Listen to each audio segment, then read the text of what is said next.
ایک بادشاہ تھا۔ وہ دن بھر ملک کے انتظامی کاموں میں اتنا مصروف رہتا تھا کہ اسے آرام کرنے کے لیے بہت ہی کم فرصت ملتی تھی۔ ایک دن اسے خیال آیا کہ یہ بادشاہت تو ایک مصیبت ہے۔ ہر وقت کام میں لگا رہتا ہوں، نہ دن کو چین ملتا ہے نہ رات کو آرام۔ بادشاہ ہونے کے باوجود میری زندگی میں خوشیاں نہیں ہیں۔ اگر میں خوش نہیں ہوں تو کوئی اور شخص کیسے اپنی زندگی سے خوش ہوگا؟ اس نے سوچا کہ مجھے دیکھنا چاہیے کہ میرے ملک میں خوش انسان کون سا ہے۔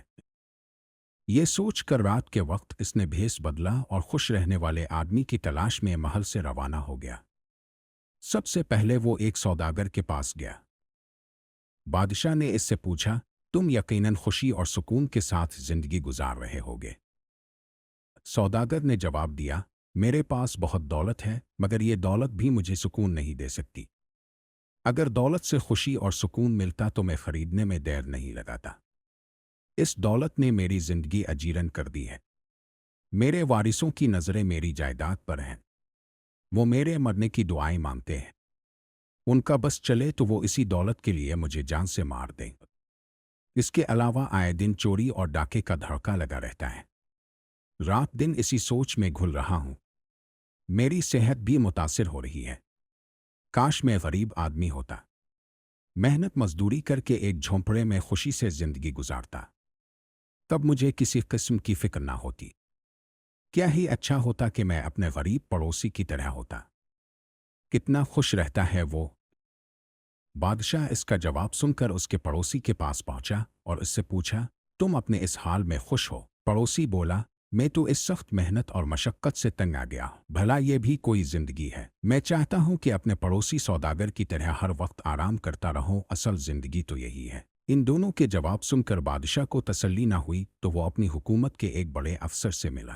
اسے چند روز پہلے ایک بڑے عہدے پر ترقی دی گئی تھی۔ بادشاہ کے سوال پر وہ بولا، میری بدقسمتی ہے کہ میں نے یہ عہدہ قبول کر لیا۔ جو افسر میرے ساتھ پہلے کام کرتے تھے وہ میرے دوست تھے۔ اس عہدے نے انہیں میرا ماتحت بنا دیا ہے۔ اب وہ مجھ سے جلنے لگے ہیں۔ اس عہدے سے جو خوشی ملی تھی وہ بھی خاک میں مل گئی۔ لگتا ہے خوشی میرے نصیب میں ہے ہی نہیں۔ بادشاہ افسر کا جواب سن کر اس کے پڑوس میں ایک درزی کی دکان پر پہنچا اور اس سے بولا، تم تو عیش کرتے ہوگے۔ درزی بولا، جناب میں اس کام سے ہرگز خوش نہیں۔ بھلا یہ بھی کوئی کام ہے؟ سارا دن ایک جگہ بیٹھے کپڑے سیتے رہوں۔ اس کام سے تو میری جان جاتی ہے، مگر کیا کروں، مجبوری ہے۔ اس کام نے میری خوشیاں چھین لی ہیں۔ اب دیکھیں میرے پڑوسی افسر کو، بادشاہ نے اسے بڑا عہدہ دیا ہے۔ اب اسے سکون اور خوشی بھی حاصل ہو گئی اور دولت بھی۔ کاش میں ہی وہ افسر ہوتا۔ بادشاہ درزی کا جواب سن کر شہر کے باہر ایک دیہات میں پہنچا ہی تھا کہ بارش شروع ہو گئی۔ بادشاہ نے ایک جھونپڑے کا دروازہ کھٹکھٹایا تو اندر سے ایک بزرگ باہر آئے اور بادشاہ سے بولے، اندر آ جاؤ۔ جھونپڑے کی چھت کئی جگہوں سے ٹپک رہی تھی۔ جہاں سے بارش کا پانی ٹپک رہا تھا وہاں بزرگ نے ٹین کے خالی ڈبے نیچے رکھ دیے تھے۔ پانی ان ڈبوں میں گر رہا تھا۔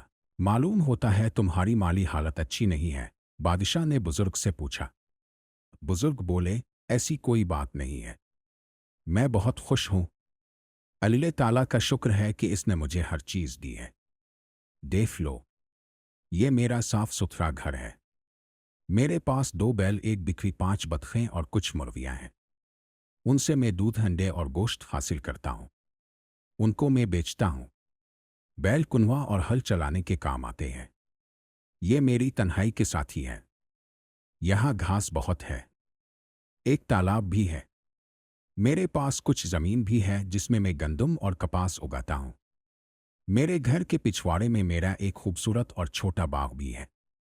اس میں آم، کھجور، کیلے اور مالٹے وغیرہ کے درخت ہیں۔ کنویں سے پانی نکال کر کھیتوں اور باغ کو دیتا ہوں۔ باقی وقت میں جانور چراتا ہوں، پھر فرصت میں اللہ کرتا ہوں۔ میں بہت خوشی اور سکون سے زندگی گزار رہا ہوں۔ بادشاہ نے سوچا کہ خوشیوں کے ساتھ اگر تھوڑی تکلیف بھی ہو تو انسان کو برداشت کر لینی چاہیے۔ بغیر تکلیف اور دکھ کے راحت نصیب نہیں ہوتی۔ میں جس شخص کی تلاش میں تھا وہ مجھے مل گیا ہے۔ بارش تھم چکی تھی۔ بادشاہ اپنے محل میں واپس آ گیا اور ایک بار پھر تندہی سے کام کرنے لگا۔